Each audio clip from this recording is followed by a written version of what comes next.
देश भर में प्रधानमंत्री नरेंद्र मोदी के 127वें मन की बात का संस्करण बड़े ही हर्षोल्लास के साथ क्षेत्रीय लोगों ने देखा। खासतौर पर दिल्ली के मंगोलपुरी क्षेत्र में बड़ी संख्या में मंगोलपुरी के क्षेत्रवासी प्रधानमंत्री नरेंद्र मोदी के संबोधन को सुनने और देखने पहुंचे। एक अलग सा उत्साह उन लोगों में देखने को मिला। प्रधानमंत्री ने मन की बात के माध्यम से छठ महापर्व की देशवासियों को बधाई दी। साथ ही वंदे मातरम के 150 वर्ष पूर्ण होने पर उन्होंने विशेष रूप से इस बात को भी बताया कि किस प्रकार से वंदे मातरम हमारे अंदर देशभक्ति की भावना बढ़ता है। साथ ही संस्कृत भाषा को लेकर उन्होंने काफी कुछ कहा। उन्होंने बताया कि संस्कृत भाषा हमारी प्राचीनतम भाषा है जिसका आदर सम्मान हम सभी करते हैं और कई ऐसे यूट्यूब क्रिएटर हैं जो संस्कृति का प्रचार प्रसार लगातार किया करते हैं।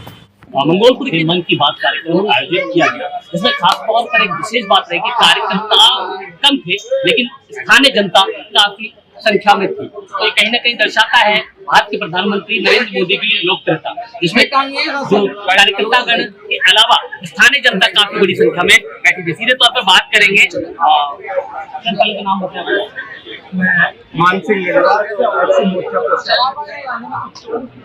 मैं आदरणीय प्रधानमंत्री जी जो हमारे छठ का प्रोग्राम चल रहा है उसके लिए बहुत बड़ा सारे त्योहार हमने बहुत अच्छे तरीके से मनाए। हमने सारे त्योहार बहुत अच्छी, हमारी दीपावली, भाई दूज सब बहुत अच्छी तरीके से हुए। हमारे प्रधानमंत्री ने कहा है कि भी हमें छठ को और अच्छे तरीके से और हमको एकजुट भाईचारा से हमें सबको छठ का प्रोग्राम बहुत अच्छा रखना है। छठ का प्रोग्राम हमें मनाना है और छठ के लिए सारे भाई बहन मेरा निवेदन है कि छठ पे बहुत ज्यादा संख्या में आके, और अगर किसी भाई के पास साथियों किसी भाई के पास कोई गरीब है तो हमें उसको थोड़ा सा सहारा देना है जो वो भी बढ़िया तरीके से छठ मना सके। कई लोगों के पास तो कितना है कि उनके अगर विदेशी डॉगी भी खा जाए तो किसी को कुछ दान नहीं कर सकते। साथियों, कर्म ही एक पूजा है और आत्मा सो परमात्मा है। तो हम अगर हमारे पड़ोसी की गरीब साथी को साथ लेके चलेंगे, इससे बड़ा कोई धर्म नहीं है और यही हमारे हिंदुस्तान की पहचान। कार्यक्रम की रूपरेखा आपने बखूबी संभाली और बहुत अच्छा कार्यक्रम किया गया, इसके लिए आपको बधाई। तो कार्यक्रम तो मैंने सारा देखो, ऊपर वाले हमारे मोदी जी की कृपा है और ऊपर वाले श्री राम जी की कृपा है, इसका तो कहना नहीं चाहिए। जो भी आदमी करता है उसका कभी बखान नहीं करना चाहिए, आदमी को करके बैठ जाना चाहिए। वही संत प्रवृत्ति का आदमी है, जैसे हमारे नरेंद्र मोदी जी एक संत प्रवृत्ति के आदमी है। वो जो करते हैं पहले अपने मन में विचारते हैं, वो काम करके दिखाते हैं, फिर बाद में हमें दिखता है तो हमें अच्छे लगता है। ऐसा हमें काम करना चाहिए। क्या संदेश कहा आज हम लोग मन की बात में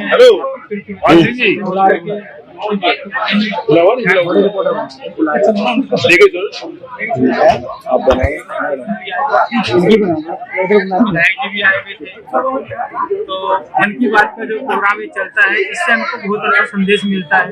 जो संदेश अलग अलग स्टेजों का होता है, कई जगह का होता है जो हमें नहीं मिल पाता है, नहीं पहुंचता है, लेकिन मन की बात से हमको इसकी जानकारी होती है तो पूरा संपर्क हमको होता है इससे कि क्या हो रहा है देश में, क्या हो रहा है। प्रेरणा देने का काम होता है मन की बात से प्रेरणा मिलती है। पहले से ये त्योहार से बिहार के ही लोग मनाते हैं। अभी क्या है कि सभी लोग इस त्योहार को मिलकर मनाते हैं, ये नहीं देखते कि ये बिहार का है या हमारा है। सब लोग उसको बहुत उत्साह से बड़े प्रेम से मनाते हैं। हम एक ही बात कहेंगे, हमारे प्रधानमंत्री जी से हमने ये सीखा है, उन्होंने छोटे से बड़े होकर किस तरीके से हमारे देश को बढ़ाया है और उन्होंने सुबह 4 बजे उठकर खुद अपने आप को जगाया है। इसी प्रकार हम यही कहेंगे, छठी मैया को क्या वो दुनिया को जगाने का काम कर रहे हैं। जो लाल किले से ये कह सकते हैं महिलाओं के लिए शौचालय चाहिए, तो वो इतनी शर्म से नहीं बड़े गर्व से हम उनकी बात करते हैं जो उन्होंने महिलाओं के लिए सोचा है। और जो आज तक 33% जो उन्होंने महिलाओं के लिए सीटें, आरक्षण, हर चीज के लिए उन्होंने सोचा है, इतना पहले कभी किसी ने नहीं सोचा। हम उन्हें कोटि कोटि प्रणाम करते हैं। और मोदी जी बहनों के बारे में, चाहे और उज्ज्वला योजना हो, हर तरीके से हमारे मोदी जी हमारे बारे में सोचते हैं। मैं बेबी गुप्ता बहुत बहुत धन्यवाद करती हूँ। छठ पूजा के साथ साथ भारत की प्राचीन धरोहर संस्कृत भाषा का बहुमूल्य योगदान को दर्शाया आज प्रधानमंत्री नरेंद्र मोदी ने। बाकी संस्कृत भाषा विश्व की भाषा है। सभी भाषाओं का आदि भाषा संस्कृत से ही संस्कृति का उदय हुआ है।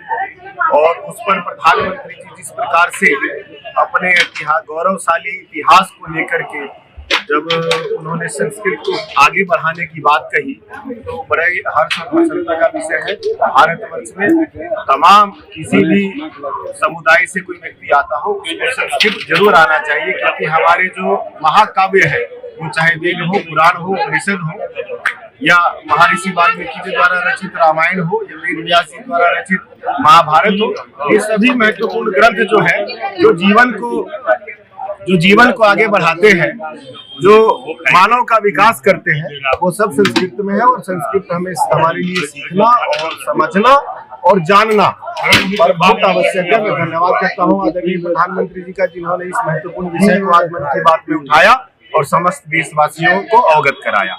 और मैं उन युवाओं को भी धन्यवाद देता हूँ जो युवा पीढ़ी आज संस्कृत को लेकर के चिंतित है और उसे विकसित कर रही है, विकास की ओर ले जा रही है, आगे बढ़ा रही है।